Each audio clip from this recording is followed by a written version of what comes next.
On December 21st, 1999, I was in New York City. On our way home, when I was walking out to the car, one of our friends came to pick us up.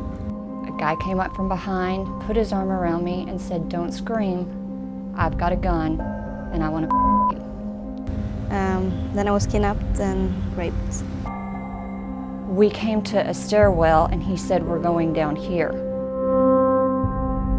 It was just an empty stairwell, and there he proceeded to beat, rape, and sodomize me. But I obviously knew what they were up to when they pulled me into the car. So they raped me one at a time, two at a time, three at a time. It lasted, the police report, I didn't know at that time, but said that it lasted for 79 minutes until the police found me. I screamed, "Somebody help me." And he hit me so hard that I thought, that's it, I'm done. I thought that every breath that I took would be my last. He said, "What's wrong with you?" And I was shaking so much, I just turned and looked at him, dead set in the eyes, and said, "You just raped me. What the hell do you think is wrong with me?"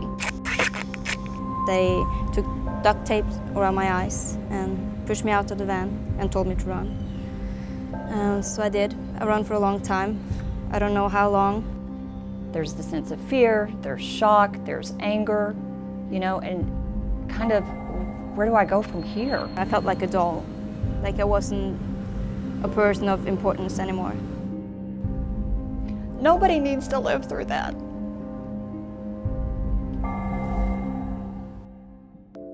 In my head, I've been over that night over and over and over, and I've been talking about it over and over. And you come to a certain point when you cannot let it go. Rape is a horrible, awful thing, and it takes a while, and it's baby steps.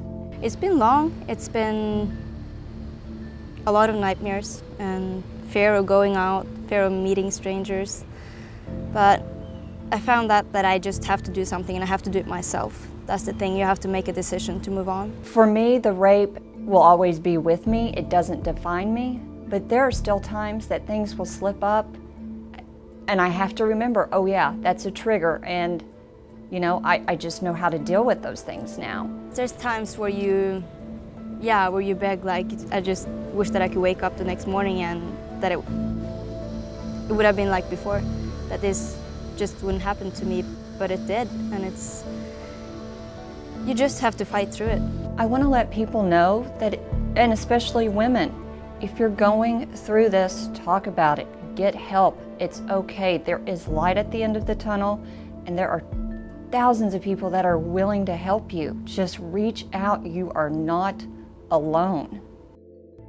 I think society still has some stigmatism of, we don't talk about this if it happens, and that's not okay, because that's the only way people heal. I think people are scared, and that they kind of have to blame the victim to tell themselves that I wouldn't put myself in a situation like that. It could never happen to me. It couldn't happen to me because I dress the right way, and I don't go out late at night, and I don't do this and that. You know, I think that's a form of protection for people. It's not just the person that goes through the rape, it's also the friends and the family.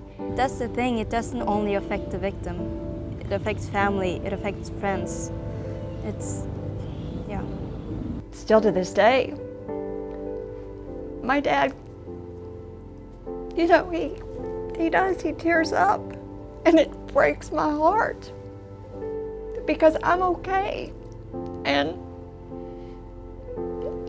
I'm sorry that I put them through that. Even though it's not my fault, I would never wish this on my worst enemy, because it is hell, not just for yourself, but for everybody that loves you. I want people to realize that it's more than just a police case or more than just a news case. It's actually a life that can be ruined. So I think it's sad when we watch the news and people just turn the TV off and that's it. It was just a news case, because it's not. It's a life.